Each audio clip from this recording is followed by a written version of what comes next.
Hi, this is Abby from PALS, and today I'm going to show you how to make a plaster paw print project. For this project, you're going to need some sand. And I'm using some magnetic sand, but any kind of sand would work, at least I think, because this magnetic sand is really worn out and it basically acts like regular sand anyway. So what I've done is I've just wetted it, and now I'm going to press it down with some sort of container. You're also going to need some plaster of Paris, which sounds harder to get than it is. I've seen them from around $9 to $15 on Amazon. And you're going to need a cat, of course.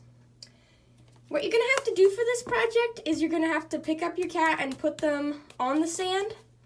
So make sure that you have a cat that will only be slightly annoyed by this and one that isn't going to really dislike you. It's important that you know what kinds of things your cat will tolerate. Every cat is different, and while my cat might be okay with me picking her up and putting her in sand, just a bit annoyed, you might have a cat that's not okay with it. Alright, I've got my cat and I've got my sand, and so what I'm going to do is just gently set her down.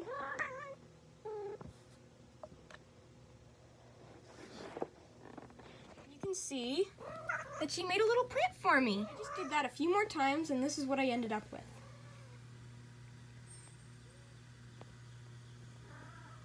Now I have my plaster,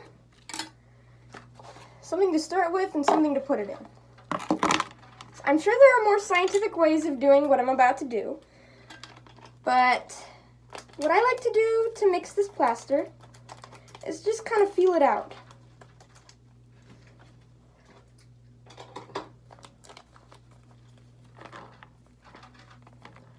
Pour a little bit in, about as much as I think I'll need for, I think, 2 paw prints. And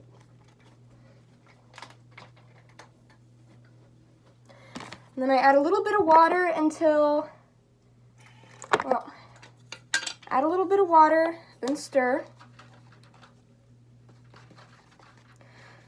I found that the texture is just right when it's not too clear, but not too thick. It's a bit hard to describe, but basically it's going to look milky. A bit thicker than milk, actually.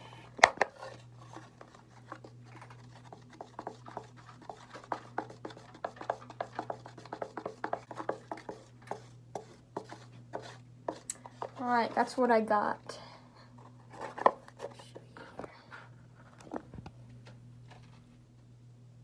Now, we have to put this in instantly because it starts to harden as soon as you mix it.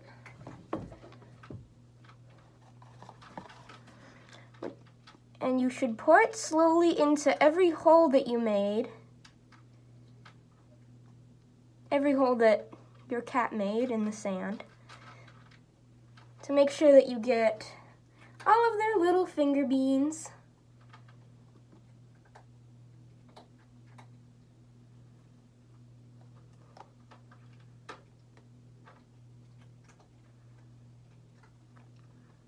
I'm not positive that I got it thick enough, but we'll find out soon.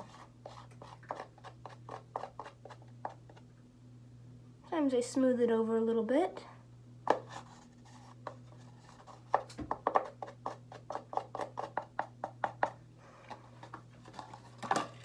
This is what it looks like. I basically just poured it slowly into all of the holes that the cat made, and then smoothed over the tops a little bit. This one, let's see, there.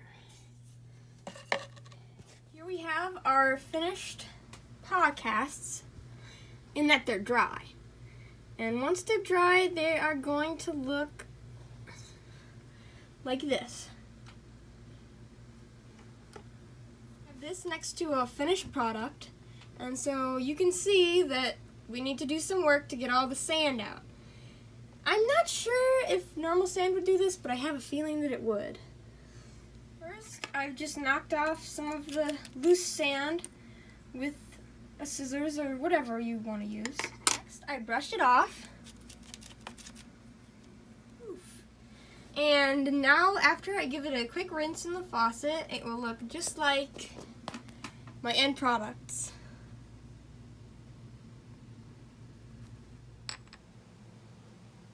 You can write the name of your pet and any other details that you want to include. Here they are, my finished products.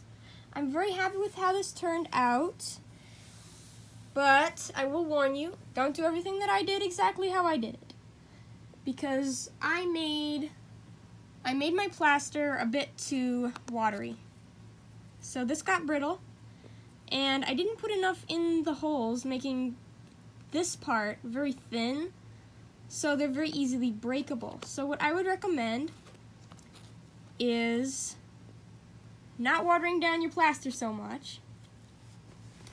And two, something that I'm also going to do later is maybe if this turns out thin, just pour some more plaster over the top, or the bottom rather. Thank you so much for watching. I hope you enjoyed, and I hope that you'll get some fun out of this project.